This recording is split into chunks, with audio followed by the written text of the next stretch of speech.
Welcome into the Meltdown. So happy that you are here with us. A top-heavy weekend at the box office saw Beetlejuice Beetlejuice opening up with one of the biggest domestic hauls of 2024. Does this guarantee a third film in the series? We will discuss.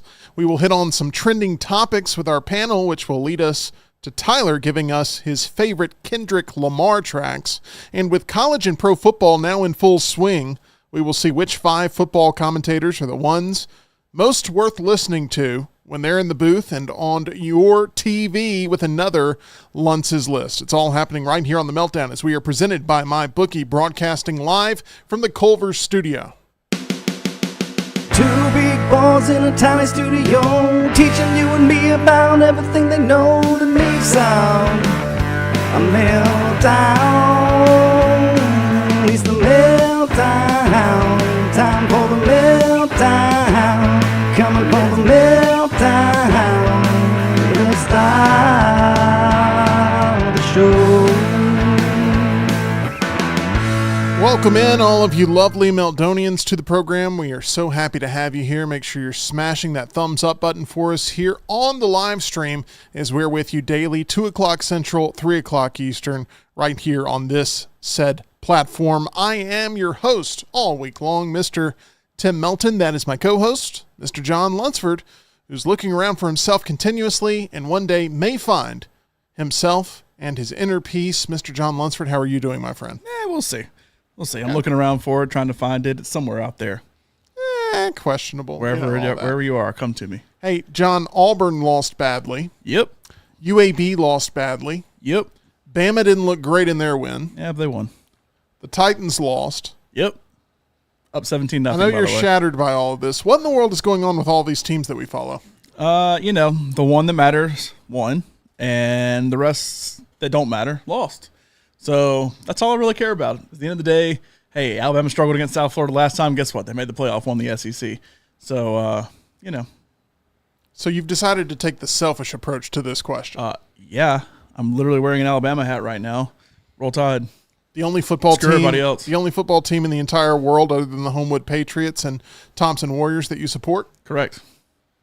And you're at peace with that? Correct. Having no fandom whatsoever in any other games. How did your fantasy team do? I'm currently up by 38 points, but I'm done, and I need Christian McCaffrey, Deebo Samuel, and Greg Zuerlein, the kicker for the Jets, to get less than 37 combined points tonight, and I will win. I do not believe that will happen because Christian McCaffrey puts a lot of points on the board when it comes to fantasy. Deebo does a decent job. I honestly don't know how good Greg Zuerlein is kicking, but we'll see. Overall, good week. I've got a lot of higher score than a lot of other people in our league, so even in a loss to the person who had the first draft pick and got Christian McCaffrey, I think I'll be okay.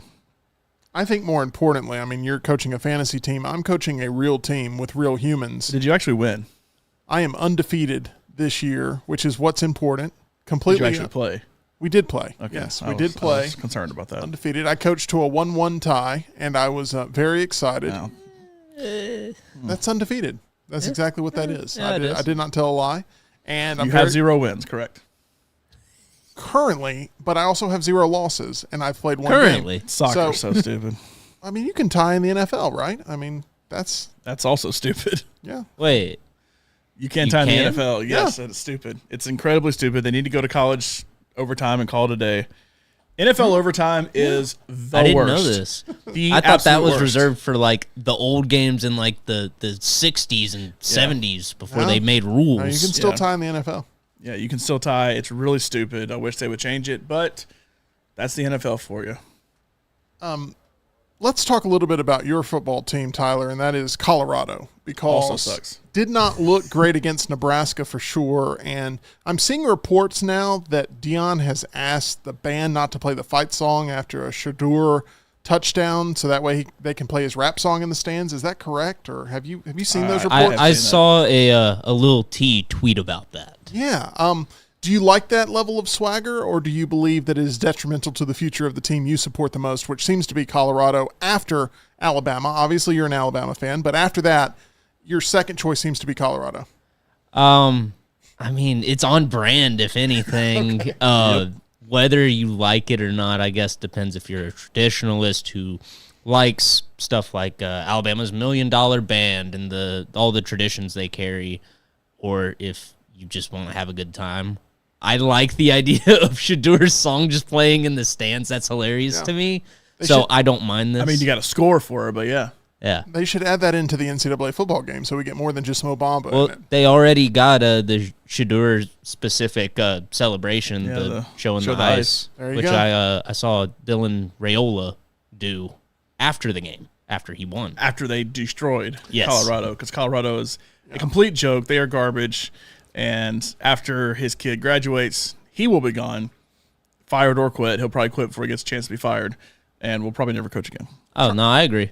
I'm trying to He's see. only there to boost his son's career. Yep. Who does Colorado have this week? Do we know? Whoever it is, it's an L. It's Colorado State.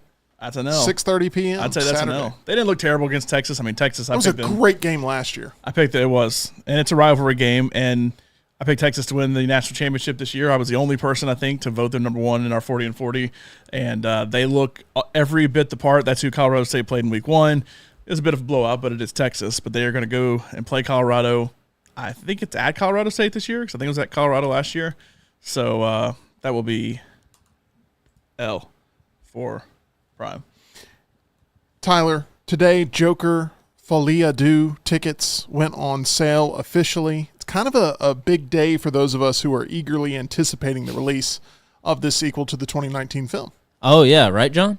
Sure. There's a reason I asked I'm you glad this it's a big question. day for y'all, yeah. The reason I asked you this question. Especially if you have the AMC app, are a member, and we're paying attention to the different listings. Mm-hmm.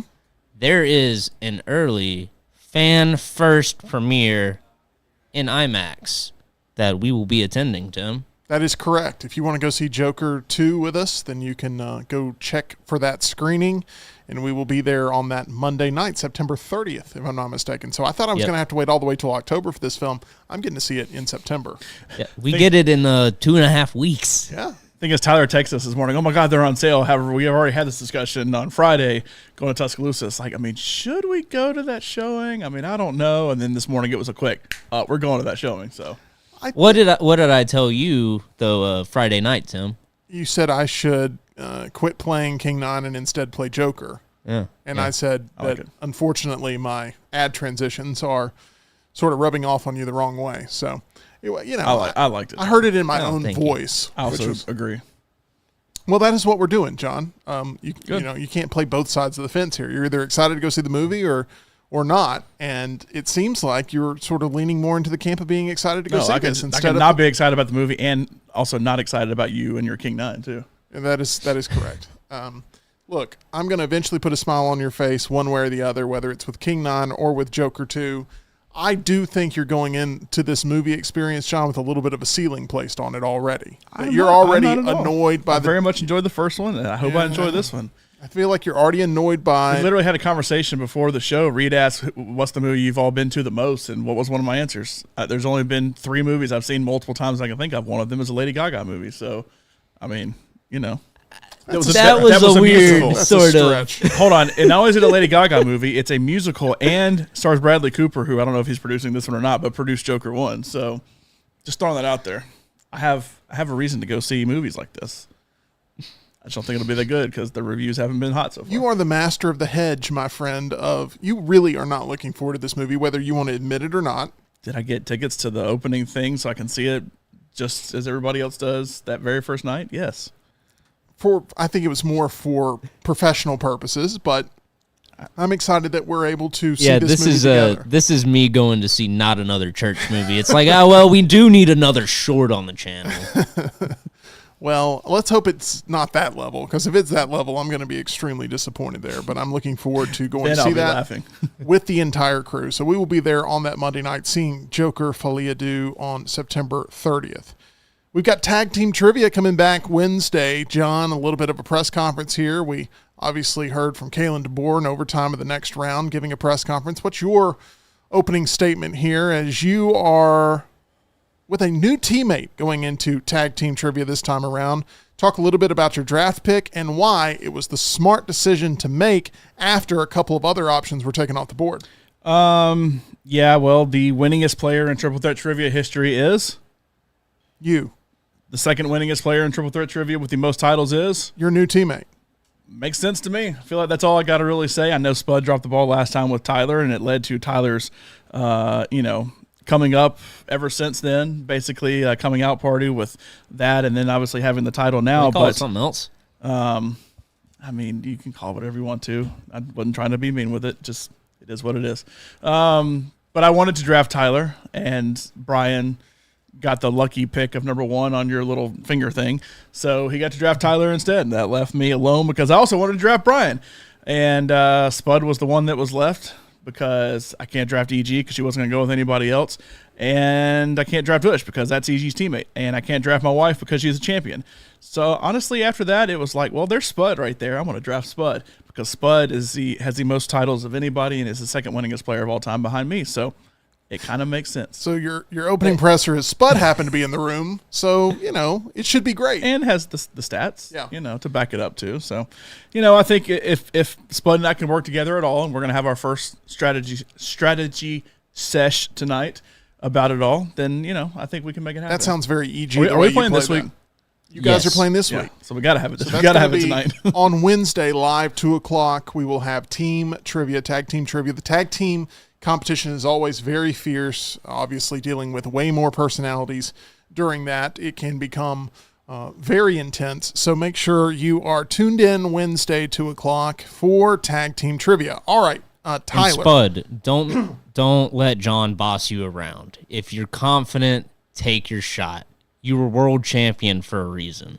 So, just shoot your shot. Wow. I heard if you would have let Tyler boss you around, y'all probably would have won. This is already getting out of hand. It's not even Wednesday yet. Tyler, word on the street has it, my sources are telling me that if Spud had been given the number 1 overall draft pick, where he had won the little finger thingy that I do, if he had won, he would have gone for EG first. I've been told that EG is 1,000% aligned with Ush, and Ush is 1,000% aligned with EG, and they're not breaking up the pennant grace. And they are a returning team here in the qualifier rounds, the only returning team that we have in the qualifier rounds. I also am told that you may have been his second choice, which I was not his second choice. It could have led to some very complicated issues had Spud tried to go to you after going to EG, because I don't think Tyler was the second choice either. Word on the street is that you would not. I don't think I was. Okay, well, you were in the room as a top tier choice for him, and it sounds like Tyler's there left. would have I'll draft him. There would have been some roadblocks there with you guys reuniting, and I don't know where your relationship frayed over time, but it seems like you were very loyal all the way up until draft day, and that he's been shopping around. Yeah, he's been shopping around, and coming in, I knew I was not on his short list. I was going to be if I can't upgrade or get who I want, I can go back to old reliable. But I'm happy to say that Brian got first pick, and I didn't have to make that difficult choice. And Pavlik is here in the chat saying Spud didn't bring a recruiting jersey, That's which is true. obviously something. That's Didn't know that was a requirement, or I would have brought one. He didn't have any I'd have brought a sort Preds of jersey for presentation. And No showmanship. Boomer, who has teamed up with Jeff, their team name is the BJs. Okay, can we say that? I mean, it's Just just all right. all it is just two letters together. It does. I need team names for everybody, by the way. The only Boomer and Jeffs. official team names I have are the Pennant Greats and the Electric Mayhem. So We will work on that, as we are going to have John and Spud taking on Jeff and Boomer, taking on Jim and Lance. That's happening this Wednesday, tentatively, if all the forces in the universe align to allow this to happen. So is the format and the rules all going to be the exact same? that's the plan. Yeah. Okay. So 8 rounds. When you pass, do both players on the team you pass to get to answer it? Okay. Yes. I feel like we might have done both during the last tag team, or I'm confusing one question with another. It was consistent throughout. Yeah, it stayed the that way the whole same time. from game one all the way up until the championship round. So anytime you pass to an opposing teammate or opposing team, that both teammates get to work together. Just remember, when you get to the final 2 rounds, it is not both teammates. Right. Do not talk, because I told Jeff to pass. He didn't do it, but Tim got mad at me for saying that. And then You were doing it under your breath. You knew what you were doing. Ush didn't even under his breath say the answer. He just said the answer out loud, and you're also not allowed to do that. So. And e.g., there's a famous back and forth where I'm interrogating her of whether or not she's cheating, and she says yes, but then also says no, but then also says yes, but then also says no. It was a whole thing. But we will see how it goes with tag team trivia this upcoming week. We have our retro trailer reaction that's happening this week as well. I'm not sure. Did the Dune Popcorn Bucket pick make it out into the ether? Oh, I don't know. Okay. That's a good question. Well, I did not see it. I was too worried about sharing Tyler's out of the theater reviews. no, you are good. There's What did you go see? 1992 and something else. the front room. Front room. Front room. Yeah. I keep wanting to call that movie The Front Porch, and I don't I know want to call why. it the front door. I also wanted to call it the front door. Okay. Anyway, we will have that retro trailer reaction pull for you out on the It'll channel. be up in the next 5 and it'll minutes. be up very soon. So make sure you're on the lookout for that. You'll be happy to know I was seeing this on social media. I think it's because we hang out so much, Tyler, in this tiny little studio that my phone picked up an algorithm and it told me that you need to watch this new content drop from Keith David, who is just like one of your favorite yeah. actors, if not your favorite actor. I'm just going to throw out that he's, definitely on your short list. Keith David is now doing NBC NFL promos, and there's video of him recording those spots and then playing the final spots, and they're really good. I mean, he's got a tremendous NFL voice, and so whoever hired Keith David at NBC, I'm sure you're very excited about that hire. Yeah, I'll have to go check that out. I didn't hear about that. Yeah, you're gonna get giddy about that for sure, because when I saw that, I was like, Tyler's gonna like that story. So there we go. We've got some more trending topics to get to for sure. But how about the top teeth topic of the day?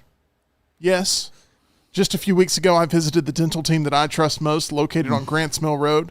Dr. Jeff and Dr. Brian over at Alabama Dental Associates. They'll take care of you with their professional care, and they're extremely flexible with your schedule with late office hours, Monday through Thursday, along with hours of availability on both Friday and Saturday. Dr. Nolan has officially joined the team now.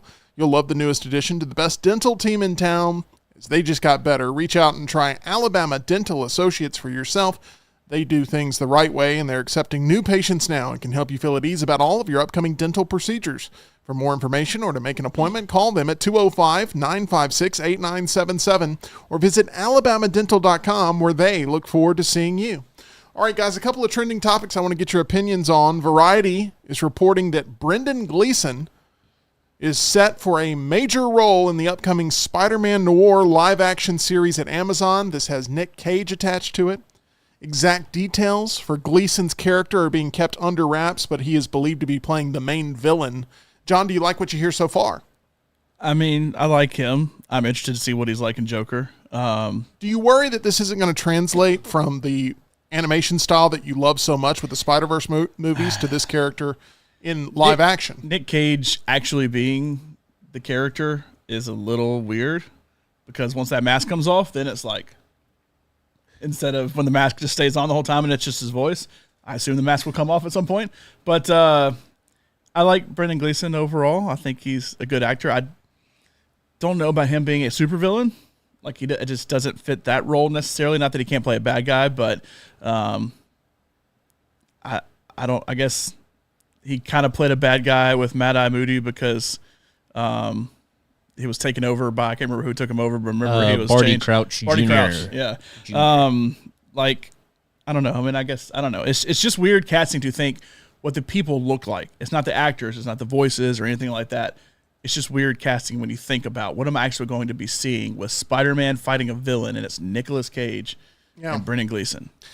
Nicolas Cage playing probably the most legendary color commentator in football history, and John Madden. That's coming up. I still want to know what that performance is going to look like and what it's going to feel like and what it's going to sound like, and will we get a Little Giants recreation of behind-the-scenes stuff with him showing up with his bus? All of these are questions to eventually Frank be Caliendo answered. crying in the corner?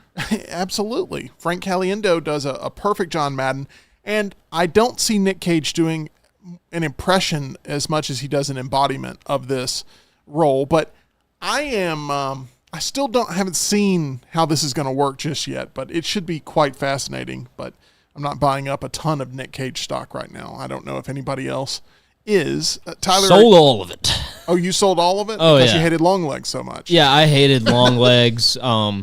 Also, I don't like the idea of live action Nick Cage being in Spider-Man Noir. Yeah, I mean, it's weird. Nick Cage doing anything detective related just reminds me of Wicker Man, and that was an absolute abomination. So, yeah, no. Yeah. Don't want it. You know, we haven't seen a lot of superheroes getting old. Like, Logan, I guess, is the best example of that, but even still, like, he didn't look old other than, like, they made him kind of more disheveled and all, but he's not, like, actually old. Like, Hugh Jackman is not actually old. It almost would be interesting, like, seeing Captain America at the end of Endgame where he's old, and you had a little bit of Falcon Winter Soldier with, I can't remember the dude's name, whatever. He's going to be in the new movie, too, but, like, you know, it's like the older guy that had taken his Isaiah something was his name. Yeah, I know what you're talking about. But, like, it's kind of interesting to see that old aspect, so I guess Spider-Man's got to get old, too. So, like, it could kind of be interesting to have a certain angle to that you could take. Just in general, you think Spider-Man is like the high school kid. Yeah. And that's kind of where you stop. That's where you've always seen Spider-Man, whether it's Peter Parker, Miles Morales, whatever. It's always like the high school kid. So I guess it could be interesting. And they've crept into college years, of course. Yeah, but that's where you always start with them. But, like, you know, it could be interesting to have old man Spider-Man. And, like, I assume old man Spider-Man keeps his powers like kid Spider-Man has it, so... I just wonder, are they going to try to play it straight, or is it going to be a straight-up comedy, or what? I mean, what's going to be the tone here that they're going to go with? I think Nicolas Cage just being in it makes it comedic. Yeah. Even because when he is playing something sort of wacky, just completely straight-laced, it's hilarious. And even into the Spider-Verse... Wicker Man, case in point. He was funny every time he spoke, but it was him being serious. Right. Like, it was just the way he talked and it being kind of that old school style. Like, everything he said, you laughed at, but he wasn't necessarily trying to be funny like Spider-Pig was, like with John Mulaney. Like it's two totally different things, but one's trying to be funny, one's not. You laugh at both of them. What's bad is because it's Spider-Pig or whatever, I wanted to say John Hamm, and I know that's just, that's wrong. That does fit Peter Porker a lot better. It did fit. Let's move on to this. What happened to the Peter Porker spinoff? Is that dead now? I haven't heard anything else about it. Probably. So there we go. I do think he'll definitely be back and be a big part of the third movie. Absolutely. But yeah, that's it. Shogun won the most Emmys ever for a single season of a television series with 14 at the Creative Arts Emmy Awards that were held Sunday night, while The Bear won 7, including Best Guest Actress in a Comedy Series for Jamie Lee Curtis. The main Emmys broadcast is this Sunday. Shogun won all but 2 of the possible 16 trophies it could have claimed on Sunday night, including Emmys for costumes, makeup, editing, stunts, and cinematography, along with a Best Guest Actor in a Drama Emmy. Asked if she could win a Grammy and a Tony to make her an EGOT, Jamie Lee Curtis said, "No way. Quote, I can't sing at all, and I've never been on stage." So that'll hurt you. There goes that question about whether or not she can win an EGOT. I feel like she's got to at least go for it. She got to at least try. Maybe for a Grammy, there's plenty of spoken word things you can do, but Tony's a little different, I guess. How was Jamie Lee Curtis in The Bear? Award-winning So performance? this is actually season 2 of The Bear that's being nominated right now. So season 2 of The Bear is one of the best seasons of television ever. There's one episode where they bring in a lot of people, including John Mulaney, that they bring in a lot of people to kind of be part of the family. It's a Christmas episode, and she is very, very good in it. The only problem is, and this has nothing to do with this Emmys necessarily, she was so good in it, they brought a lot of these people back for season 3, and they were not nearly as good in season 3 because it's like, oh, well, that was good, so you're going to really love them this time. Not so much. But it was really good. It's worth watching. I mean, I still say the show as a whole was worth watching, but her winning is not necessarily a shock. I don't even remember who she was up against, but her winning is not a shock.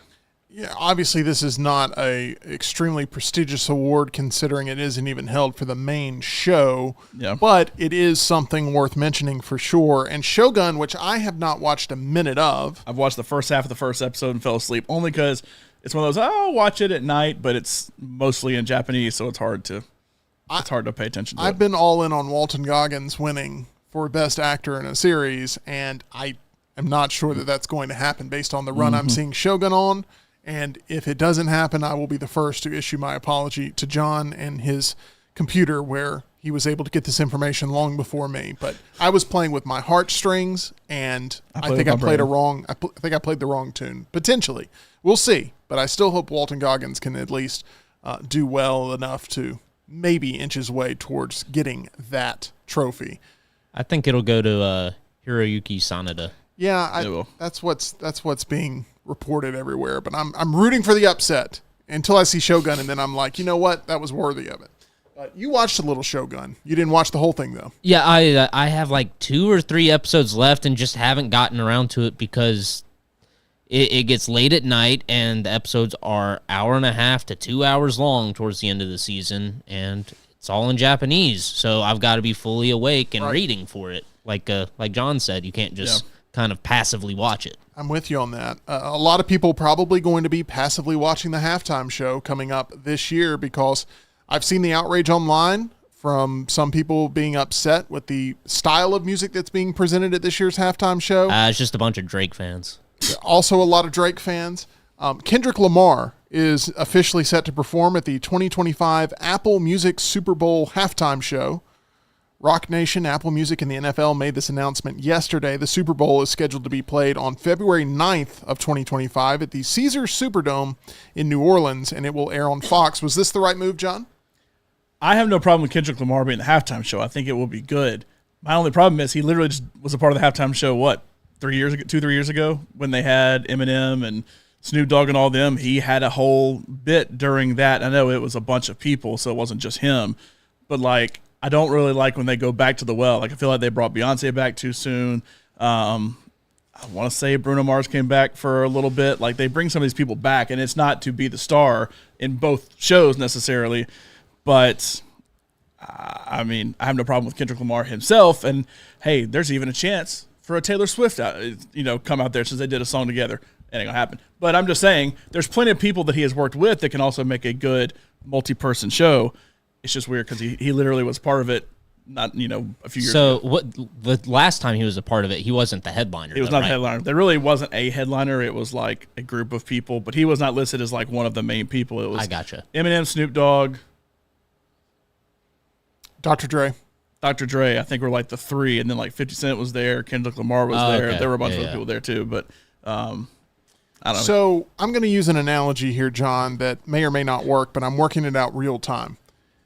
LeBron James, for a long time, was looked at as being the absolute cream of the crop best player in the NBA during his generation. There was all those debates about Jordan or LeBron. This debate still rage on today, but LeBron James was looked at as the best player in the league, but he would never compete in a slam dunk competition at the All-Star game. Yep. And it was just sort of always this minor gripe of how can you really be the best if you're not willing to go out there and compete in the slam dunk contest? And then people would forget it, and then it would pop back up the next year, and there would always be this tease that maybe this is the time he's going to be in the slam dunk competition, and we haven't seen it. So my question to you is, if Taylor Swift never performs at the halftime of a Super Bowl, is that her equivalent of never being on that stage in the All-Star game performing like a lot of the greats have in the music industry and having her moment? Because it seems like she could take it whenever she wants, and she continues to refuse to take the halftime spot because she doesn't really see the gain in it. There really isn't a gain in it, honestly. I don't know if I would equate those two things together, but I've always felt like the halftime show is more of somebody who's definitely big but can use a boost for whatever reason. And Rihanna's arguably one of the biggest of all time, but at the time probably could have used a little boost to kind of keep that career going. Kendrick Lamar right now, with all of his beef with Drake, I don't know that he necessarily needs a boost, but this will help. My theory is it's going to be used as rollout for his next album, and that definitely helps with the album. And Taylor Swift has had the Eras Tour to help with her current album, and who knows what's next. Usher, who performed at last year's Super Bowl, he's rolling out with a concert film this week, limited engagement of being live in Paris there. And I actually kind of liked last year going to an older person. Not that Usher's washed up or anything, but going back to something we enjoyed, when we were kids, is when he was kind of coming around, or middle school age was really where I kind of remember him coming up, as opposed to going to somebody right now. It's good to mix it up, I guess. Go somebody now, go old. But I imagine we will see Taylor Swift at some point. I imagine it will be way, way down the line when we finally see Taylor Swift. So, Kendrick Lamar, Tyler, if you were to give me a lunchless list of his 5 biggest tracks, what would those be? Oh, I think I can do that for you. At number 5, I would say King Kunta off of the album To Pimp a Butterfly. Okay. This was That's one of the close to a Boomer and Jeff team name if I've ever heard it. But anyway, please continue. It was the first single off of that album, and that album ended up winning Kendrick a Pulitzer Prize for his lyricism. It's a great song. Number 4, off of that same album, All Right. This is the next single off of it. Again, this led to his, I believe, 13 Grammy nominations for that album, and the Pulitzer Prize mentioned as before. Number 3, I would go with an older track off of the Good Kid, Mad City album, the title track, Mad City. It is one of my favorite Kendrick songs. It's got a good balance of lyricism and just energy, good workout song, good driving song, good just hanging with your friends song. Everybody loves it. Number 2, Swimming Pools. This was actually my introduction to Kendrick Lamar's music. It's off of the Good Kid, Mad City album. I was in Best Buy at maybe 12 years old, 13 years old. So say this is the oldest you've ever sounded telling this story. I was back in a Best Buy. Anyway. Back when Best Buy had physical electronics. Back when you could wear the headphones. Yeah. And they had like the Beats and all the different models of headphones, and you could try on. It's a true story. Okay, all right. Yeah. And one of the songs that you could use to try out the headphones was Swimming Pools by Kendrick Lamar, since the album had just dropped. Wow. And I tried on the headphones because I was in the market for headphones at the time, and I was just like, what is this? This is amazing. The beats, the lyricism in it, it took me back to going through my dad's old rap albums and just getting immersed in the storytelling throughout it. Did you buy the headphones? I did buy the headphones that okay. day. Yeah. Go. That was definitely the song to convince people to buy the headphones. Absolute fantastic song. And now we're going to get to some honorable mentions. At number 6 on my list, just missing the cut. This is Collard Greens. It's a Schoolboy Q song featuring Kendrick Lamar off of Schoolboy Q's album Oxymoron. Fantastic song. Very popular when I was in high school.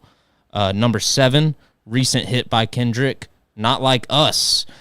This song absolutely took over the second it came out. It broke Drake's record for most streams on a single song in one day.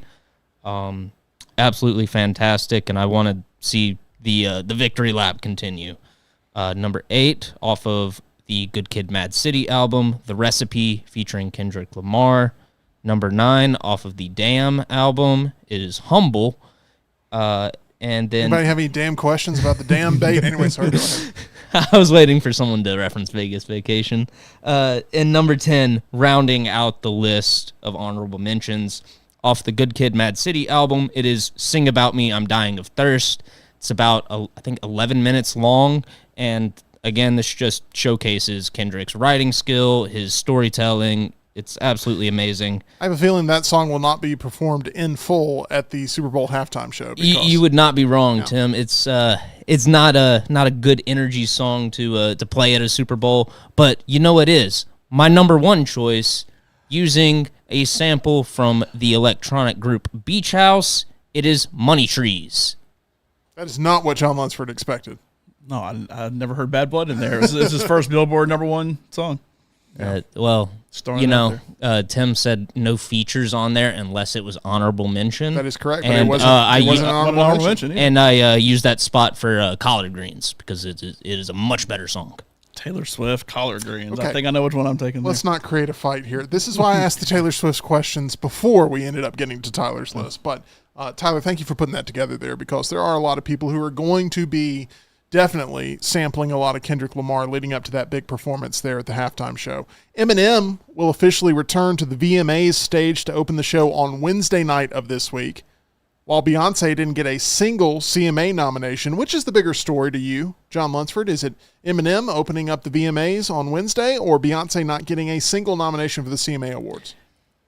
I'm honestly not surprised Beyonce didn't get a nomination. I'm not totally surprised at Eminem coming to the VMAs. The VMAs, I feel like, are having a resurgence here in the last couple of years. But I guess the bigger story would be Beyonce, I guess. I mean, I don't know. I'm not really surprised by either one of them. All right. Let Laurel give you the rundown tomorrow morning and then come back with the answer tomorrow. Oh, so I've already got the rundown on both of them. Oh, okay. Sorry. I just don't really care about either one of them. Gotcha. You weren't processing a lot. You were still half asleep, probably. Yeah. Which one's the bigger story in your opinion, Tyler? Eminem performing live Wednesday night at the VMAs or Beyonce not getting a single nomination in the country music space? I kind of agree with John. Beyonce not getting any awards for a country album is not surprising, and I mean Eminem's kind of having a resurgence. So if the VMAs are too, you can put the two together and capitalize on all the Y2K nostalgia. Yeah, I do think it will be a talking point later this week for sure, depending on what he does. But Beyonce's country album did pretty well commercially, but it doesn't seem like it did very well with the country music crowd, the country music, those within the industry of country music. So let's move on to this. All of them have gotten absolutely manhandled by Taylor Swift along the way, which is why I know Beyonce wants awards to try to help, and I think she'll get nominated for some Grammys for it. And then Eminem's album hasn't done as well either. He's also trying to promote that. Oh, that's because he's a 50-year-old rapper who's still angry at the world. Oh, I know. I'm saying he put an album out, and nobody's been able to do anything against Taylor Swift. So let's talk about something that is an abomination, the Minecraft movie trailer. It had attracted 26 million views on YouTube in just 3 days, but it also garnered 1.1 million dislikes compared to 573,000 likes. I now know why I lost the video game draft. It's because Minecraft just doesn't have a very supportive audience to rally in and give those likes that are needed. That's I think Minecraft does, which is why it gave all the dislikes. Right. It's also because I had a horrible draft, but we will improve. We will be back tomorrow with a new draft. What do you think about the Minecraft trailer? Is it as bad as it's being reported as being, John? Is it as cringy as it's being reported as being, or are people being way too tough on this because video game adaptations right now seem to be back under fire? So I thought the way the movie was going to go was the animation style of the world of Minecraft was going to be the way we see it. However, Steve, which is played by Jack Black, was also going to be animated in that way. And we know this because he pops up on the screen and says that he's Steve. I'm Steve. And I thought it was going to be about him and getting into some shenanigans himself. It seems like it's about a group of 4 people that fall in Jumanji style into Minecraft and happen to run into Steve. And there's some weird story that plays out there with Jason Momoa and company. And I don't know what Jason Momoa is supposed to be in this. I don't know either. He has an interesting look about him, and so I'm not sure what it's supposed to be. He looks like it's supposed to be just cringe. Just this will appeal to Gen Alpha and Gen Z. I don't think it will. This is the most old man Tyler we've ever gotten on the show, by the way. Telling stories at Best Buy before, and then also insulting the generations below. Tyler the boomer over there, yeah. Man, watching that trailer last night when I went to go see Beetlejuice again made me feel old. I just thought, like, what is the point of any of this? Who is this for? It's just Jumanji again. It should have been all animated, yes, or all live action. Either way, I probably would have been okay. The fact that they were doing some weird mix of it here, it does look very green screenish the entire, or blue work. screenish the entire time, or whatever. I mean, it's just I don't like. The thing is, even Jack Black live action Steve, I can somewhat buy into. It's the other 4 that really, totally take me out of it, and I have no idea what's Borderlands going vibe on. to it, doesn't it? It absolutely does. It does. Oh. Now, I do think this will make more than Borderlands, which is not saying much. But if the trailer had come out before Borderlands hit theaters, would it still be as hated as it is?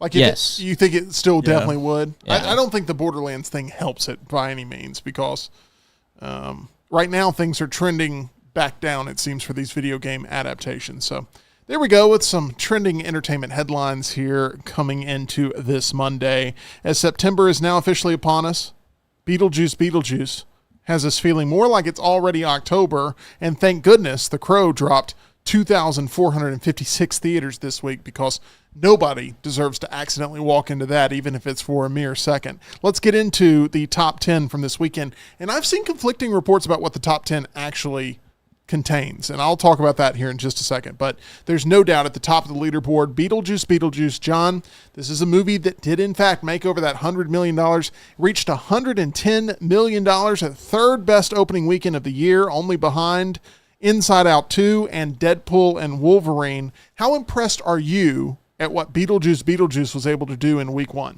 I guess it shows the nostalgia is there more than I would have expected it to be there. These are Top Gun Maverick numbers, and I know people may laugh at that, but Top Gun Maverick, I believe, was $126 million its opening weekend. This at $110 million this opening weekend. They kind of have that huge gap in between movies. The old 80s nostalgia is being hit for people who are older and may not go see a movie like this otherwise. Like a movie done just like this that's a new IP doesn't even make $20 million this week. But this being Beetlejuice, doesn't matter what it is, there's people who will go see it anyway. And I think I agree that this is a Top Gun like. Is it an event movie? I mean, this is an event movie, I think, because not only do you have the resurgence, but you have that leap forward into fall now. I believe this movie really did bring people from the summer season into the Halloween season in a transformative sort of let's get together and head into fall sort of way. I think it was very successful in doing that. And it will hold pretty well over the next couple of months. Well, because even though Speak No Evil is the most advertised movie of all time, it's true. Nobody's going to go see it. And after Hopefully. that, Transformers, I can't imagine is going to crush it. I mean, it'll be an animated movie and be something new for the kids to go see, I guess. But really, until you get to Joker, there's not. Even though the last weekend of September, I think is a very good weekend for movies. They're not like crush the box office kind of movies, and it's going to hold for a little bit. Tyler, you saw this movie a second time this weekend. I did. Did it improve for you upon second viewing? Because that was one thing you were going to come out of this saying whether or not you were still at that solid 3.5 or not. I did enjoy this more the second time. It was odd. It was like sort of like my experience with Deadpool and Wolverine, although not as extreme. I had high expectations going in for the first viewing, was sort of disappointed at the story and some of the character arcs. And then when I go and rewatch it, I just have a great time. And it was an absolute blast. Now, you guys know I went into Beetlejuice kind of dreading the experience in the sense that I'm not a huge fan of the original by any means. And I was looking at this as something we sort of had to cover rather than something I really was looking forward to covering. And I had a surprising amount of fun watching this movie. And at first I was like, oh, this thing's going to be bad. I mean, I don't think this thing's going to trend in the right direction. And the more it went along, the more fun it became and the bigger creative chances it took. And there are some sequences I'm still thinking about here. And I really had fun with Beetlejuice. And I'm going to be in the rare camp that had more fun with the second one than the first one. And I'm willing to take on whatever criticism that brings because that's just truly how I felt. This movie made me a Beetlejuice fan when the first one for so many years has not. So I really did enjoy this movie. I really did enjoy this experience. John, do you think it leads not only with the enthusiasm that a lot of audience members have coming out, but also with the money that this thing made? Do you think it's almost a guarantee we get a Beetlejuice 3 at this point? Plus the name is perfect. Beetlejuice. Why wouldn't you continue? Okay. Spud didn't pop out of an urn or anything, so we're good. I mean, I guess depends how quickly you do it because don't wait another 40 years. How old is Dunaway going to get before you get to He just Beetlejuice turned 3? 73. I mean, that's getting up there to where if you wait, another 5-6 years, and then you're talking about maybe waiting too long at that point. By the way, can you believe Michael Keaton is 73 years old? He didn't look it in that pre-show at all. Absolutely not. He was 72 technically in the pre-show. Yeah. Oh, there we go. He just had a birthday. It just depends how long they wait. If Tim Burton wants to do it, because I feel like Tim Burton in general just isn't doing as much nowadays. They may go for it. It just depends, I guess, how quickly. I imagine if you do see one, it'll be within the next year or two, or at least the announcement for it will come pretty quickly.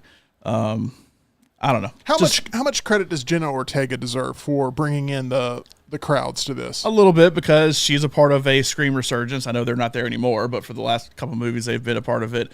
But Wednesday was a smash hit. Bringing the Addams Family back into, the Addams Family being an older property as well, kind of being brought back into the forefront because the whole family's a part of it, even though it focuses on her. That I think there's a lot to go with her being the new face that anybody who's into horror definitely knows. Right. And I mean, really, no matter who you are, because she's done a lot of things outside of horror too. And Winona Ryder's, with Stranger Things and everything is in the midst of being known now versus back, in the 80s and 90s.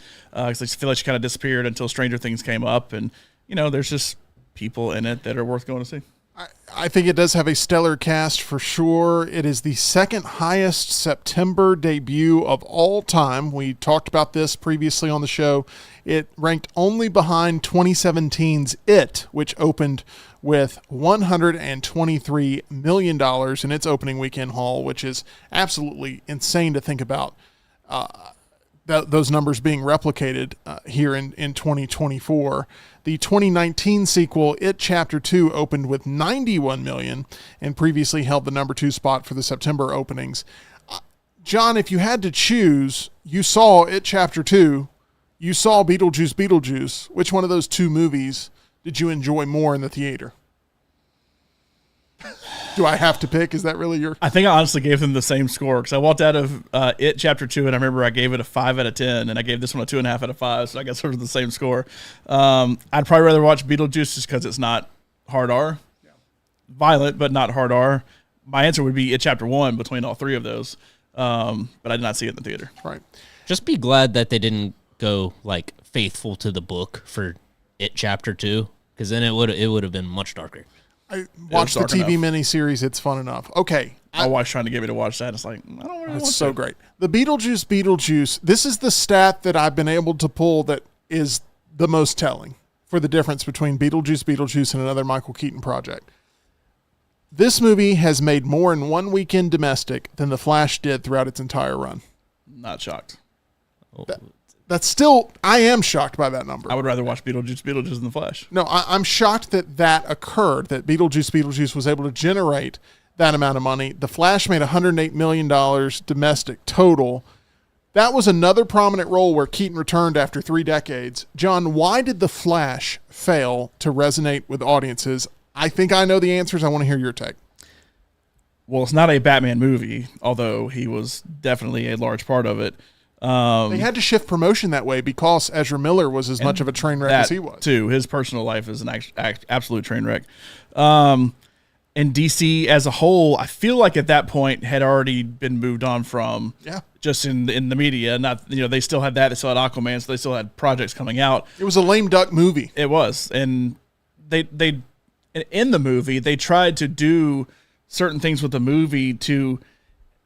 I don't know if they were planning to end it with that movie with all the time and multiverse-ness of the movie, or if they planned to, hey, this could be great to spin off moving forward when they actually were working on the movie. I don't know what the plan was. I know what the plan was when the movie actually came out. It's like, it's a good end to everything, and then we can move on. But then that's killed the word of mouth to where after it came out, plus coming out at the same time as Elemental, which I think had decent word of mouth, that it just completely fell off a cliff after that and got nothing after opening weekend. Well, they were also trying to generate a fake word-of-mouth campaign because they were basically promoting I heard Tom Cruise say it was the best movie ever. Tom Cruise was one of those people that said it's... I heard David Zaslav say it was the greatest movie ever and would lead to many more sequels. This was being promoted as a can't-miss, the best comic book movie ever made type of discussion. This one had Nick Cage as a superhero in it. It technically, yes, a digital recreation. As much as I just trashed him for being Spider-Man, he was Superman in this for a hot second. Wasn't that going to be done by Tim Burton? Yes, it was. Great callback there, Tyler. Look, that sequence, which I am a DC fan more than a Marvel fan, that sequence of all of the giant team up of all the different DC characters, Christopher Reeve popping up, Nick Cage popping up, Adam West's Batman was in there. I mean... Yep. Just everything. And that one sequence that's poorly computer generated. I mean, like, are you supposed to believe that these are real people? Yes. It's not just supposed to be... They did that. They did that, and you're supposed to actually believe it. To me, it looked like the figurines from Small Soldiers. And, I mean, it had that same sort of aesthetic. Sad thing is, I actually somewhat agree with you know what I'm there. talking I know about? exactly what you're talking about. Was it the Gungans? I mean, it had sort of a Gungan flavor to me. I don't know what it is. Wasn't Gungan from episode 1? That is episode 1. It's not Gungan. It's the Gorgonites. Isn't it the Gorgonites? I'm going to eventually get this right with Small Soldiers. But I don't know if Tyler's ever seen I know Small exactly Soldiers. what you're talking about. I think it's the Gorgonites, if I'm not mistaken, not the Gungans. The Gungans it is is the- Phantom Menace. That's Phantom Menace. It's Gorgonites. Gorgonites, okay. That's what it felt like to me. It felt like they were trying to make action figures of these individuals, and it came across as cheap, and we're just going to throw as much nostalgia on the screen as possible. We're going to have our endgame moment. That's what it felt like to me. Yeah. We're going to have our endgame moment where the portal's open. Please close it quick. It's bad, and my eyes are burning. And then you hear the family of Christopher Reeve going, "We didn't sign off on any of this. This is bad." You know, and it's like all of a sudden the temperature on it shifted. There's also this sequence where Ezra Miller, as the Flash, is trying to save a bunch of Ally McBeal babies that are falling out of the hospital. Does that reference make sense as well? Makes sense. All of these things should have looked better. They should have been better. And then, unfortunately, that is also the place where you're going to have Michael Keaton returning as Batman. I promise you, John. Oh, and by the way, they killed Michael Keaton in that movie. They did, that version of Michael Keaton. They can always use the time. I know you can always come back, but it's like, oh, let's kill him. But it was an epic sort of, hero's death. True or false, this movie would have done better had it just been Batman 3 compared to The Flash. Like, it would have been a better, like I'm talking about, they make a completely different movie, maybe even slash the budget and make. Technically sequel to Batman Returns? Correct. Yeah. A Batman Returns sequel would have done way better than them trying to shoehorn Michael Keaton into The Flash. So I haven't seen the movie, so I pulled up the Nick Cage Superman. I've been staring at this picture for the past 5 minutes. I can't tell if I'm looking at like some sort of meme or if this is the real thing. No, it's real. It's bad. Is it like a bluish image? Yes. What happened to him? Like, well, it's He's not. got that long flowing hair. and it looks like the Blue Dabba Dee Dabba Da video. Like, what is this? Yeah, it's not good. It's not good. None of it was good. I think there are some elements. How is this real? I think there are some elements of that movie that work. I think there's some emotional punches that work. I think it would have been. You could have done the same storyline ish. Make it Batman 3 of some sort. Even have like George Clooney hop in for a quick second, like you did. All of it would have worked a lot better. You're right. If they had actually just labeled it that way. Also, I think if you don't kill him. But I would have rather seen The Flash in a Batman movie than Batman in a Flash movie. Yes. And I think it would have worked so much better. And Beetlejuice, I think, is another piece of evidence that would have been the way to go. So The Flash was an absolute disaster of a rollout. And they also had screened it like a whole month for audiences that could sneak in and catch it, a whole month before it officially released, to the point where by the time it came out, all the people that had wanted to see it had already seen it for the most part. It was a nightmare sort of rollout. All right. Deadpool and Wolverine, by the way, number 2 this weekend, $7.2 million in its 7th weekend. Cumulative domestic total is now $614 million. Once again, that is domestic. It is a $1 billion picture worldwide. Reagan held pretty well. And not only held, it climbed. It climbed the ranks from 4th to 3rd place in its 2nd weekend. The film made $5.2 million, as Dennis Quaid is the star of this one in a movie about the 40th U.S. president. I know that E.G. had expressed some interest in going to see this, but I don't know if she's actually gone to see it or if she just, once again, got deterred by the popcorn, Probably. grabbed the popcorn, and immediately left the theater. only thing that kills me is that Scott Stapp plays Frank Sinatra in this, the lead singer from He Creed. does, And yeah. the picture cracks me up, and it's just weird thinking of him, the way he sings, trying to be Frank Sinatra. I think it's the guitarist from Creed actually did an album where he covered Sinatra songs, and it was pretty well received. So they just went with the other guy from Creed that didn't do anything with Sinatra. Of all people you could get to go be the most famous crooner of all time, Scott Stapp is not the person I would have picked, but, I can't listen to Creed anymore without imagining a Pop-Tart going to its death. And that is because of the Pop-Tarts Bowl and the people taking the song and mixing it with him going down into the toaster and turning into food for everybody, which they ate him after. He will be eaten. He will Guys. die. The commentators beforehand crack me up every time I listen to it. When it comes to epic sporting events this year that I'm looking forward to, number 1 on my list, and it is way up there. Number 1, Pop-Tarts Bowl. We need to have a watch party or something. I feel like we're in for disappointment. Like No. they have to work to top what last year was. They will. They will. Pop-Tarts Bowl, come on. Let's It's just go. it's such a crappy bowl to begin with, like just in general. Like it's not like a big major bowl that it's. And it's So also, that's all the more reason to go all out for it, so I people agree, actually I'm just watch saying. it. I hope they do. Can you take? I can't wait to go to. I'm going to ask Reed if he can sign off on us going and covering the Pop-Tarts Bowl. And I don't know which Yeah. teams will be there, but I'm sure it's going to be like. I'll be honest, Tim. It's going to be tough to make covering Minnesota work for our audience. But See you what it know is. what? Actually, may fall around my anniversary. I think I'll make a whole trip because we usually go to Orlando We need for to go our to the anniversary. Pop-Tarts Bowl. It'll be a super fun time. We need to make this happen.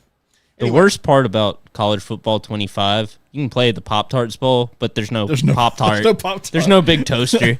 You just got Pop-Tarts branding everywhere, and that's it. By the way, from Creed to Reed, if Reed can hear our voice and he can make his way into the studio, that would be awesome because I'm a big fan of the Pop-Tarts Bowl, and so we definitely need to see if we can make that some sort Well, of you know, company trip. The second bowl ever used to be the Blockbuster Bowl back in the day. Was Alabama taking on Colorado. Boy, can you imagine Alabama and Colorado in the Pop-Tarts Bowl? That would be That means very things went very wrong for Alabama and actually pretty good for Colorado. guys. If that game is happening, I mean, Tyler, even though I don't know even who you'd be pulling for in that game. It's still Tyler, called to the be honest. Pop-Tarts Bowl, and I just happened to pull game results, and it's like Alabama has played in the Pop-Tarts Bowl. It's like, wait, what? It's only actually been there for 1 year, but yeah, we'll make it happen. All right. Alien Romulus came in the 4th spot. I still think this is my favorite movie of the year so far. If you missed us talking about our favorites of the year, go check out our Meltdown movie midterm show that we did. It's a lot of fun. It'll update you on where we stand halfway through the movie season.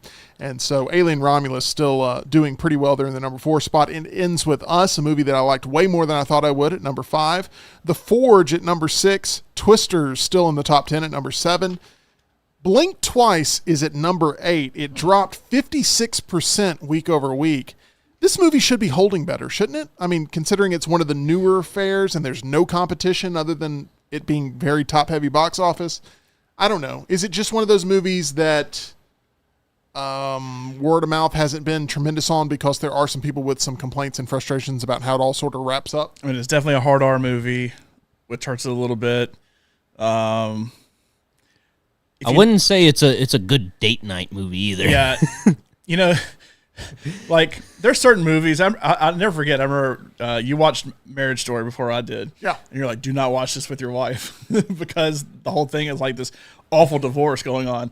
And, you know, It's a bad date movie, in my opinion. we did watch it together, and it's just a very good movie in general, so it worked. But I understand that sentiment. I understand what Tyler's saying. This is not one you want to take your date to. Once again, I saw this with my wife, but this is not one you want to take a date I to. recommend Gone Girl next. And if you on know this. the twist of this one, I feel like would scare you away from wanting to see this. Yeah. Well, and this is one of those movies where everyone knows, even those who haven't seen it, like me, that it's dependent on a twist. Like that is pretty obvious that it's dependent on a twist. And a lot of people just want to know what's the twist, and then they just don't have to go see it. What's basically the punchline? And then they don't have to go see it. So a lot of people just absolutely figure that out and then don't go check it out.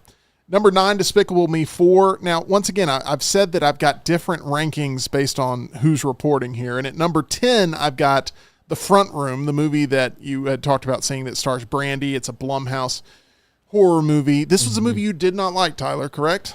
I mean, it wasn't awful, but it's definitely not worth paying for. Right. Like, it's not worth living your lifestyle to go see this. Gotcha. exactly. Just if you're interested in it. You know what, just- Tyler? If you would just go see Not Another Church movie in The Front Room multiple times, your grade will go up. That's what I hear from Beetlejuice, and Deadpool. He's got a point. You know, that might have something to do with it. But yeah, it would be a good streamer to just watch on a random night, but not when you're paying the cost of going to the theaters. Memorable these days. performances in this one? I mean, do you like the performances that are given, especially from the antagonist? Yeah, Catherine Hunter's performance is actually pretty solid. Very unsettling, kind of gross, but it didn't really feel like a horror movie, and that was like what this movie was pushed as, is a horror movie. And it's just kind of like, stepmom's crazy. The end. This is my wife's review from Friday. She went to go see it Friday night while we were at Thompson. It's finally over. There was a fart scene. Of course, they had to end with smiling at the end, like every movie does nowadays. Brandy thought she was Pearl, but it's not as good as that. Yeah. I'd say that's about how I felt. There's multiple farting scenes. And you see the aftermath of it too. It's just that was the first thing she said. There was a fart scene. Are there Gungans in this movie? I wish. That would have made it better. Yeah, Jar Jar Binks would have improved this movie by far. Oh, why so racist? Anyway, one of the things she hates now almost as much as the Speak No Evil trailer, which there is some of this in the Speak No Evil trailer too, is. I wish the camera was on him. I'm not getting any credit. He's the one who's got switching. He can't move his hands down from the. Okay. That's all. I wasn't expecting that. Sorry. That's the way it was promoted. I mean, that's all. I haven't seen the movie. That's what it was. Okay. The smiling is getting a little over the top. So we have right now Yeah. both Joker and Smile 2 trailers, which very much have to do with smiling. And then Trap a month before that. Trap, which has the kind of wicked smile to it. At the end of Midsummer, because she mentioned like 2 movies. Pearl, at the end of Pearl, Pearl gets the smile on her face. It's just like Florence Pugh at the end of Midsummer. Did you mention Joker? That's what I'm saying. Joker and Smile 2, both right now we're seeing a ton of it in the previews. Yeah. And she's like, the same thing happens in this. Brandy tries to hit that smile at the end, and it's like, stop, we get it. Like, oh, I'm happy now. Ha ha ha. And it's like, there is a lot of smiling right now, and I need to see more horror in people's faces. So, horror 3 of those films are A24, so there are a lot of A24. Some you can blame them outlets for a lot of it. Some outlets don't even have the front room in the top 10. There's an Indian film called The Greatest of All Time that's in 9th in a lot of these spots, which would then push Despicable Me 4 to 10th. But it just depends on who you go with. And some included The Greatest of All Time, and some did not include The Greatest of All Time. It made over $2 million, which is still more in green than what the front room was able to produce. There was a horrible marketing campaign for the front room. It didn't feel like they had a lot of confidence in this movie. I don't think I saw a single trailer in theaters, and I go see a lot more horror movies now. You could than have I want taken to. just one of those Speak No Evil spots, and it could have shown up at some point. But Don't you touch those Speak No Evil spots. I cannot wait. This is minus the It comes out Pop-Tarts this weekend, Bowl. Tim. I'm so excited it comes out, so that way they will stop running the previews. I'm sure somehow those previews are going to, a month from now, I'll think I'm safe, and then it'll pop up. Well, Tim said that, and I said, the first movie you see after it comes out is going to be an older movie. That, Yeah. oh, you know what? I didn't catch this one. I'm going to go see it on a random, weekday, and there's going to be a Speak Better No Evil not trailer be for there. for it. It better not. Watch, we're like seated for Mufasa. Hey. And it's like, Speak No Evil's now on digital. And it's like, no! Also, while we're at the Thompson game, my wife goes to see the Brandy movie. My wife's sending me pictures, taking a selfie with the Speak No Evil. Can't see it. Awful. The Speak No Evil. Cannot wait And for then that to is be sending me pictures of the trailer. I hope the trailer Before the speaks Randy no more. movie. No, I hate it. I hate the trailer. I wish they'd stop. Part 1 and Part 2 of the trailer. I've seen both of them. Maybe Kevin Costner should have just released Part 1 and Part 2 of trailers, and people would have actually seen what he had to produce there with Horizon, which, by the way, Horizon Chapter 2 ended up debuting at the Venice Film Festival. Yeah. And the headlines were Horizon Chapter 2 receives 3-minute standing ovation. And I'm thinking to myself, I would rather have no standing ovation than a 3-minute one at Venice when it's like They pride themselves on like a 15-minute standing ovation, and I would have rather 3-minute feels like an obligation. Right, they had to report on how long the ovation was. Like, that's part of the Venice Film Festival, is they have to tell exactly to the minute. Every one of them. Cannes, Venice, That's Sundance, true. It doesn't matter. Everything how long was the standing ovation? If it's anything less than 10, the movie's probably garbage. Well, wasn't it a double feature with Horizon Chapter 1? Yeah. So, like, everyone just needed to get out there and pee, probably. I mean, it was probably like, please, can we just, I got to go to the bathroom. So, I mean, that was probably it. Anyway. By the way, the movie that won, The Room Next Door, it's Tilda Swinton and I can't remember the other person. I saw a trailer for it. It actually looks really, really good. Julianne Moore. Tilda Swinton and Julianne Moore actually looks pretty good. Well, I didn't include it in my movies I'm looking forward to. I actually had seen a trailer at that point, but it won whatever award at Venice, the Golden Lion, I think it is. There's a word I have a problem saying, but I'm going to try it here bravely. Anomaly? That's it. Anomaly. There was an anomaly this week with the box office rankings, and if you saw it, you had to really look. But coming in the 11th spot this week, according to Box Office Mojo, was Trap. Going up 72%? It went up 72% and jumped from 16th to 11th. And Tyler, you may be asking yourself, How on earth did this happen? How on earth did that happen? It I dropped 391 theaters, too. It dropped 391 theaters, too. I have an explanation. Do you guys know the answer? Everybody thought it was Smile. No. No. Here's the explanation. The box office accounts for double features at drive-ins, and this movie was paired with Beetlejuice Beetlejuice. I mean, it is probably... So Probably literally the best one to pair with. Oh, it's Warner Brothers. They're both the only two Warner Brothers movies out this week, so that makes sense. Literally, they had to trap people in order to be able to watch Trap to be able to report these numbers. Is that not incredible? That's Trap made the finessed second it. highest per theater of any movie this week behind Beetlejuice. Because the people were already seated so- for Beetlejuice. So I got to know, what order was the movie? Oh, were the Beetlejuice movies in? Beetlejuice would have been first, and Trap would have been second. Man, so nobody saw Trap. So is what literally, you're still saying. nobody saw it. It honestly doesn't matter. But it got You're But buying the They ticket to it paid, anyway. $5 for Yeah, it. you're buying the double feature, so it A doesn't lot of matter. people driving away from the movie as it's playing in the background. Yes, 341 theaters tried to pull it fast one on everybody. so funny. But anyway, Trap. That's why it jumped from 16th to 11th. Very fascinating bit of strategy and marketing there. But I think is it out on digital now? Can people buy it on digital? Trap is one of the most disappointing movies, not just of the year, that I've ever seen. Because I was all in on it, ready to sing its praises, and bought a lot of stock into it, and it just plummets word of mouth wise. As the movie goes on, it gets worse. Beetlejuice gets better as it goes along. Trap gets way worse. Every single chapter gets worse as it goes on from start to finish. All right, John. You wear many hats throughout the week, but one of those is as color analyst for the Warrior Nation Network. A number of us work to consume as much football as possible up here throughout the week, and there's nothing worse than watching your favorite team play with one of the worst commentary crews. So which voices discussing the game in the booth do you think do the very best job of being informative and engaging? It's time to find out now on Luntz's List. What is this? What is this? What is this? What is this? Oh. What is this? What is this? What is this? What is this? Oh.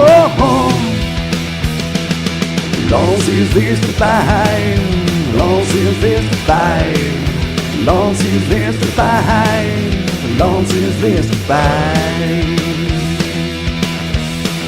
Alrighty, John, it is a very simple task. Who are currently the 5 best football color commentators working on TV? You can go with the college game or the pro game. The choice is yours. How did you approach this list? Yeah, if the high school game was included, I put myself by number 3. I feel like color people, you do have to put their play-by-play person with them too, and kind of have them as a pair a lot of times, because if you're so out on the play-by-play person, you may be out on the color guy. It also depends on the games they do. Sometimes they get really boring games, so you don't watch them quite as much as you do the people who get the marquee games every week that you watch. But I would say 2.5 of these are NFL, 2.5 of these are college. So I guess I gave away what one of them is. But Okay. I feel like this is a list most people will probably agree with, although I feel like depending on how your team's playing, you hate whoever is commentating on your game. But, yeah. Okay, let's get to number 5 here on Luntz's List, looking at the best in-game commentators that are currently working today in the arena of football. That is what we're looking for. At number 5. I think it's Ian. Greg Olson. And this is a hot button pick right now because there's a lot of people feeling Greg Olson shouldn't have gotten demoted the way he did. I also agree he should not have gotten demoted. Now is Tom Brady a bigger name? Yes, obviously, not even close. But poor Greg Olson got demoted to the B team for Fox, and Tom Brady. I didn't even watch. I think Cowboys Browns was the game Brady did. I didn't even watch that game. I watched a quarter of it, and I thought Brady was not good. Not good. All I have watched of him, quote unquote, commentate is the USFL championship, because he was there for promotional reasons, basically, because it was on Fox. And he got in the booth for a hot second and did just a little bit. And it's like, yikes, this is pretty bad. I want to say, I don't remember who actually was doing the game. It may have been Joel Klatt and I can't remember the play, but it wasn't Gus, but whoever it was. Anyway, but he came in for a hot second. It was not very good. He gave away the MVP trophy at the end, and he did not want to be there at all. He seems like this is a paycheck that he can get because he can't make a roster currently. I mean, I'm sure he could if he wanted to, and I think within the next 8 weeks he will be on a roster somewhere. But You really do think that? I'm just convinced that he's going to be like, this thing didn't work out for me after all because people aren't going to like him there. And it's like, I mean, somebody will take me, right? Somewhere.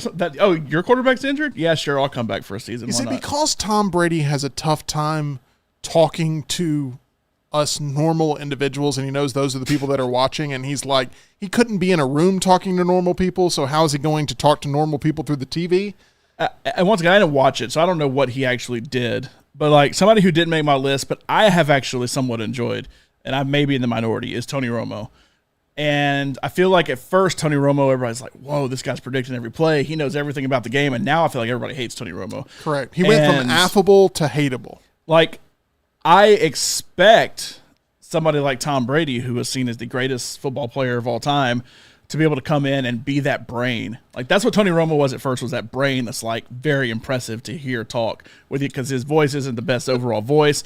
But you expect Tom Brady to come in and be that. And I don't know if he was or not. He was not. But, like, if you can't be that, then you're just the name being in there. And you'd rather listen to the name quarterback Tom Brady as opposed to that's just tight end Greg Olsen that's calling the game. I wouldn't be as harsh on Tom Brady in this role if, number one, he hadn't pushed someone else out to get this role. Number two, he wasn't being paid the massive contract that he was in order to be in this role, getting paid to do this for a living. And number three, they've been running these commercials. Have you seen the commercials of him? He's sitting at his what looks to be beach property, and he's sitting there watching people on the TV criticize him doing this for a living. Like and all the different versions of him in the jerseys. Yeah, he starts talking to all these different versions of his playing career self, saying that like they've doubted us before. But you know what that whole commercial is? It's him trying to talk himself into going to play football, and instead he is like, you know what, I do have to stay in the game. And he becomes a commentator instead. And the whole time I'm thinking, like, this is why he's 100% going to end up back on a roster at some point.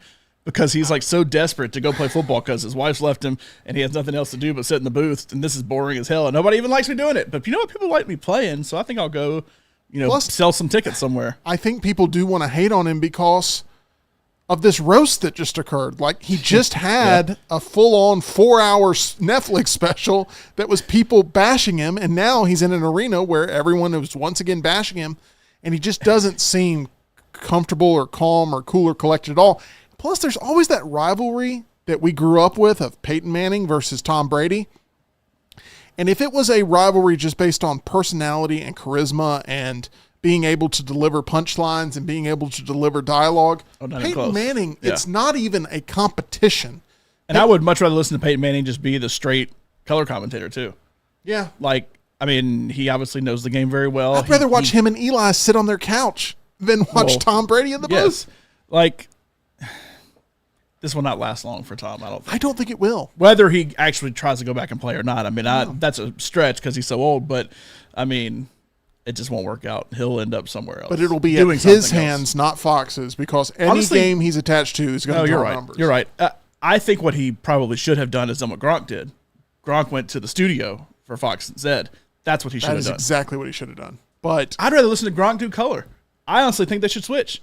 I think Gronk could actually do okay color and at least be somewhat entertaining. No. I don't think that's a good call. I mean, I think Gronk is where he needs to be too, but I would rather listen to somebody who at least can be mildly entertaining. But back to Greg Olsen, your actual choice at number 5. We're not replacing number 5 with Tom Brady like they did replace Greg Olsen. But the whole reason he is definitely in the news is because I think he did a very good job as the main guy for a couple years, and then just didn't have the name. Is doing a good job now. I think he did Falcons and Steelers. I watched a little bit of that. That was a great game, by the way, and to watch. He knows the game. He is a name I guess people around here know because he played with Cam. But I think he's good at his job. He knows the game, and poor guy got kicked to the curb. Just doesn't. It's just the name. It's the draw factor. He's just he's some tight end not named Travis Kelce. Look, Fox was looking for someone to compete against Tony Romo for a long time. They couldn't find that guy because Tony Romo, as high as Tony Romo was to start, and then Greg Olsen's stock was doing nothing but going up, knowing he was going to get replaced. I think Tom Brady's performance this past weekend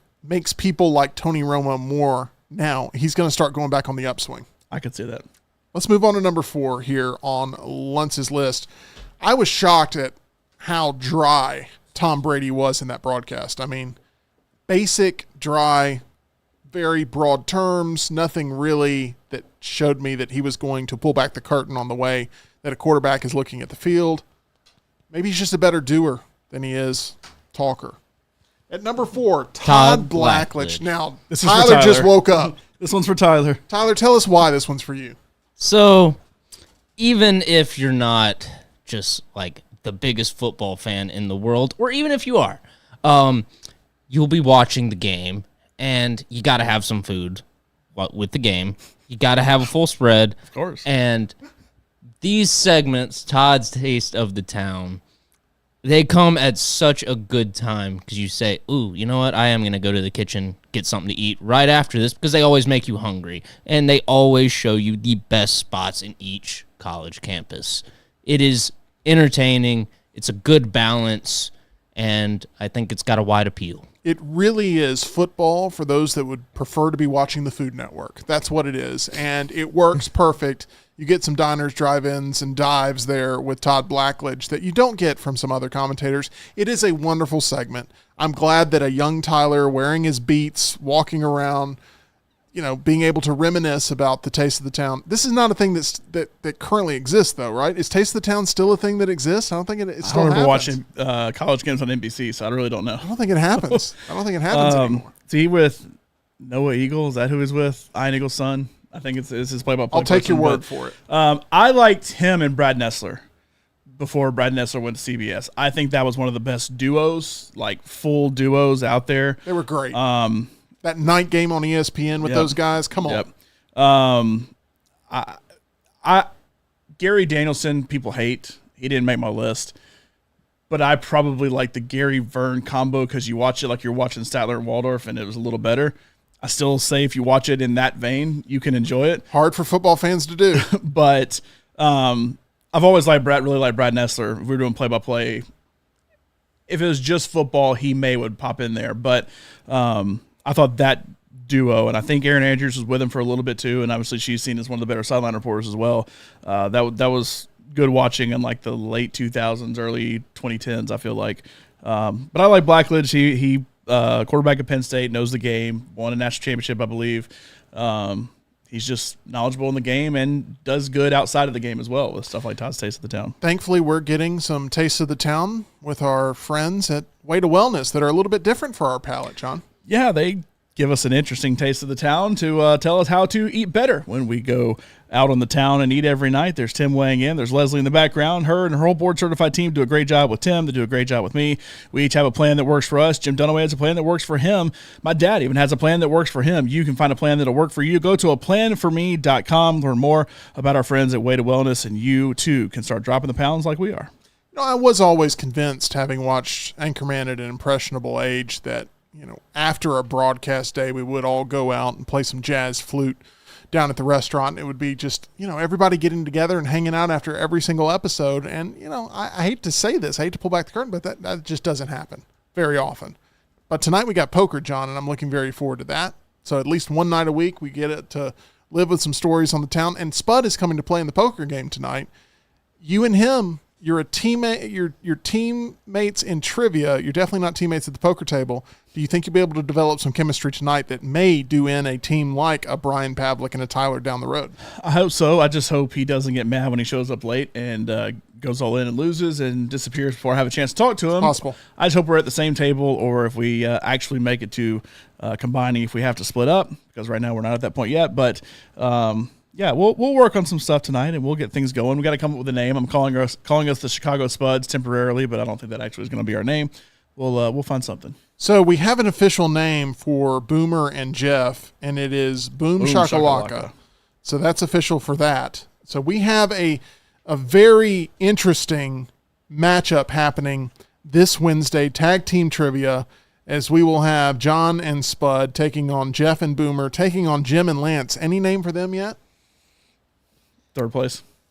Oh, my gosh. Okay.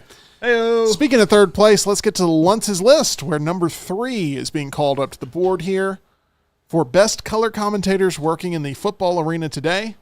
At number 5, Greg Olson. At number 4, Todd Blackledge. At number 3, I feel like Herb this at is 3? kind of an upset. I agree, Tim. Kirk Herbstreit at number Yes. 3. Wow. Okay, you're going to have to explain this because this feels a little bit like a diss, even though he does make Luntz's list. I mean, I don't know that y'all necessarily disagree with the two ahead. I very much like Kirk Herbstreit. He does college and pro. He does college and pro. I think why he has dropped to 3 is him and Al Michaels not quite finding the mesh yet, because they are both. Chemistry's not there. If you just go top play-by-play guys, Al Michaels is up there. If you go top color guys, Kirk Herbstreit is up there. They just can't quite find that mesh yet. If they ever do, he'll be up there at number 1 potentially. Potentially. He's good. It's just there's certain. Also, something that very much soured me on him last year was the Rose Bowl. He is one of these Big Ten apologists that just loves everything about the Rose Bowl, and it's the greatest thing ever. Oh my God, the Rose Bowl, the Rose Bowl, Rose Bowl, Rose Bowl. They named the broadcast booth after him, or like a floor or something after him there, because his dog was there. And of course, Ben, I believe the dog's name, is always there. Which every time my wife says that's like, well, we can't take our dog to the football game. That's not fair. How come he gets to bring his dog? But he talked about the Rose Bowl last year like it's the greatest stadium on earth. And like, if you don't like the Rose Bowl, then what the hell is wrong with you? And I went to the Rose Bowl last year, and the Rose Bowl is an absolute piece of garbage. It may have history. You know what? Legion Field has history too. You know what? Legion Field is an absolute piece of garbage. It just is what it is. And it has nothing to do with the fact that Alabama lost. It was that way from the minute I walked in before that game ever even started. And he acts like, well, the Rose Bowl should be the championship side every year, and the Rose Bowl is the greatest thing ever. And trust me, I'm TV's Kirk Herbstreit. It's like, no, the Rose Bowl is garbage. If Alabama never goes back, then good. Even though it will be a part of the rotation, so I'm sure they'll find their way there plenty. But you will not be. But I will not be. I will never step foot in the Rose Bowl ever again. Pavlik says, but the setting sun, the mountains. Exactly. But that's the kind of thing that he talks about, and that was all fine and dandy. You know what? I was having to look at that setting sun over this tiny little TV they had in the end zone, which is their jumbotron, and I couldn't see anything on. I could see much better just watching the game on the field with not having necessarily great seats. So I assume history class in school was not your favorite. No, I hated history. Well, now we know why. But Herbie's still good. He's still that go-to guy. He'll probably call plenty of Alabama games moving forward, obviously, especially now that they have the best game coming on ABC. But he knows football. He is an Ohio State homer of sorts, but he doesn't show it as much as a lot of other people do, so I can respect that a little bit. But there's just a little bit about Herbie. Secret word. Sorry. Yeah, there's just a little bit about Herbie lately that's kind of rubbed me the wrong way, even though he's still ultimately a very good color commentator. Do you feel like he's being sort of worked thin in his brand because he's really everywhere? I mean, he's all over every commercial. He's on the college game. He's on game day. He's on the NFL game Thursdays. Anything in the NFL he did to himself. So is it, did that hurt his brand ultimately? I don't know. Maybe it's amazing how he doesn't get burned out doing all these different things. I mean, I guess he goes so hardcore for 4 or 5 months and then nothing. Yeah. But he has Ben with him, so I guess it's okay. He has his dog, so he does. That helps him get through the day. All right, let's move on to number 2. I'm gonna have to hear some commentary here while Herbstreit's not number 1 in the game right now, because I do feel like he is sort of that reassuring football voice that I like very much. Number 2. Well, do you like number 2, the Clap Monkey, better? I really, really, really, really like Joel Klatt, yes. I never really cared about Joel Klatt until he started coming on the next round, and then I started paying a little more attention to, because once again, the Fox games aren't SEC games for the most part. I know Texas played in it last week and Alabama was playing in it this week, but for the most part, it's not SEC games, and sometimes they have to reach for a game to go to on that big noon kickoff. And there's at least some SEC game I would rather pay attention to because it has more to do with Alabama or Auburn or whatever. But I started, paying attention to him more just in general, not just calling a game, but his podcast itself. It's a guest that I'll definitely listen to when it comes in the next round because I want to hear what he has to say. It does feel like every time he speaks on the game, he has something intellectual to say about it to where you go like, he does. Whoa. Like he's great to digest, and it never feels like when you click on something of his that he wastes your time 1 minute. And somebody in the chat says Gus is awful. Gus is somebody who, in small doses, is fine. It can be a little much sometimes with his over-excitedness. But despite that, I still very much like Joel. He does have something intellectual to add a lot of times. It's not just like, all right, let's get this interview over with. Like when he comes on with us, it's very much, let's legit talk football for 20 minutes. It's one of our... You can tell he's thinking through his answers. He wants to be very educated on everything he says. I mean, it's really... And we like to poke at him because of being a Colorado person with everything that's going on right now. But he's willing to put things aside, especially to talk SEC football, something he doesn't typically do. Like I said, he did Texas last week, and he's doing Alabama this week. But overall, I very much like him. He's a guest I'm glad we have on the next round and have continued to have. But, if he's calling the game, that's somebody that's like, oh, I can, no matter who it is, I'm willing to sit there and listen to it. He adds so much to the crew he works with. I really do feel that. I feel like he is a great addition to that team for sure. All right, can I guess number one? Sure. Do you think I'll guess it right off the top of my head, first guess? Tyler, any guesses? Maybe. You want to take a guess? I don't know the Tyler. Todd Blackledge is already off. I don't know the the Tyler list. can guess it. All right. I'm going to say that you're going to pick.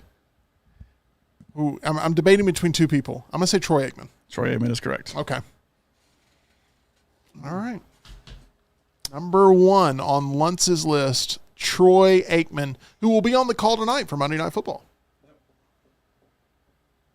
And I do think, John, when you were sort of laying the groundwork as teams have to be taken into consideration, that you were definitely thinking of Joe Buck when you were talking about that process as well.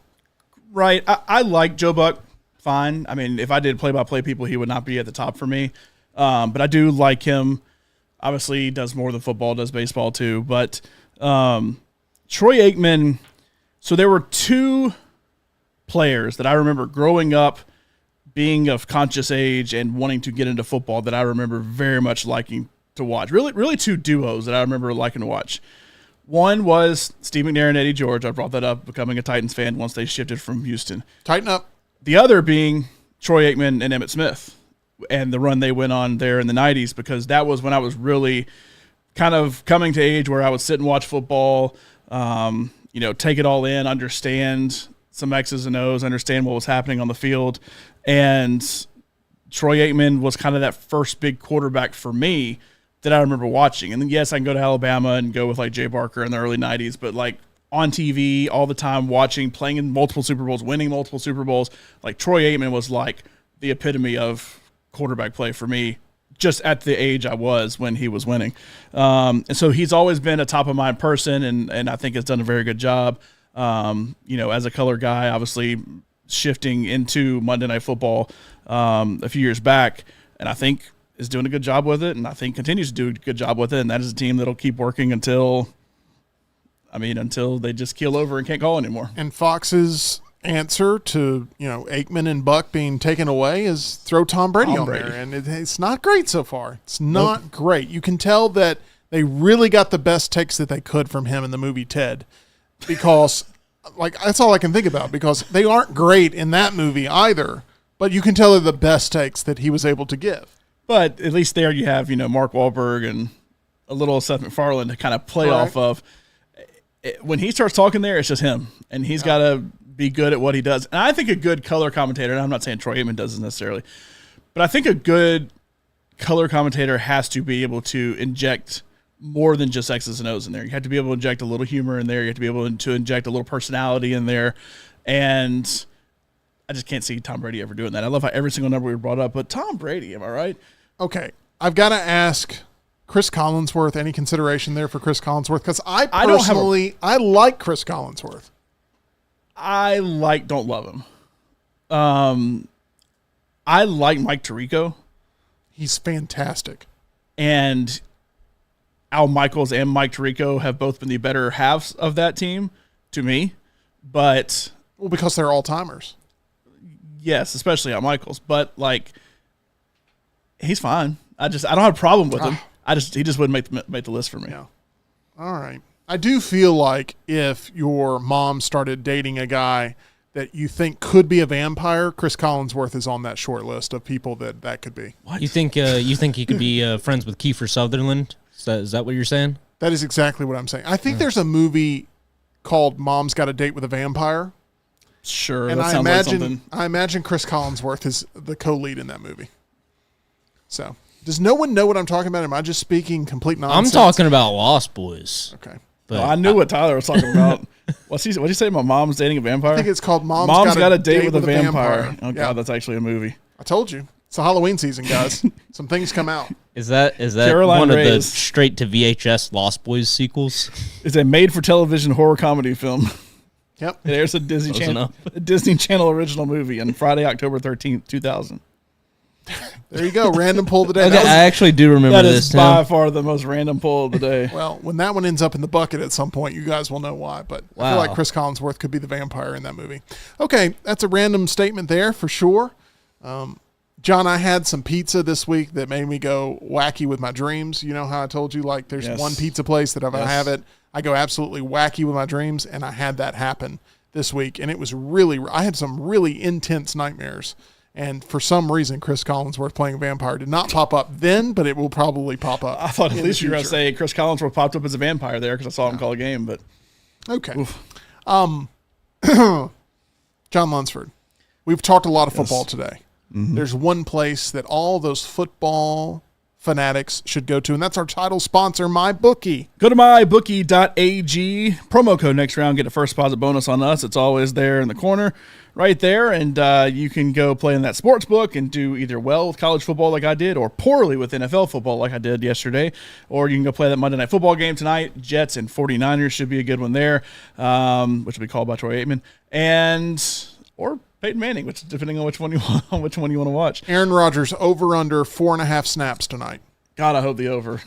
Can you imagine if that happened again? Oh my gosh. But go to mybookie.ag, play in the casino as well, play that live casino, use promo code next round. All right, that's going to do it for us here on the Meltdown. Really appreciate everybody. Very active chat today for sure. Thank you for making us a part of your daily routine. If you're watching this, maybe not live, but you feel like you're alive, hit that thumbs up button for us. We would really appreciate that. I guess the Chris Collinsworth vampire would be the only one that would affect if they weren't alive in this. I'm going to stop making all of the references. That's what I'm going to stop doing. And we're going to be here tomorrow with you live 2 o'clock Central, 3 o'clock Eastern. Make sure you check out our latest short that is up on what got pulled for our retro trailer reaction series. And I can tell you, I'm pretty happy about it. I can tell you Tyler's pretty happy about it. John Lunsford's pretty happy about it. I think Rockstar's happy about it, but we'll talk more right here on the Meltdown about it throughout the week as we'll be here with you live on the channel. Make sure you like and subscribe.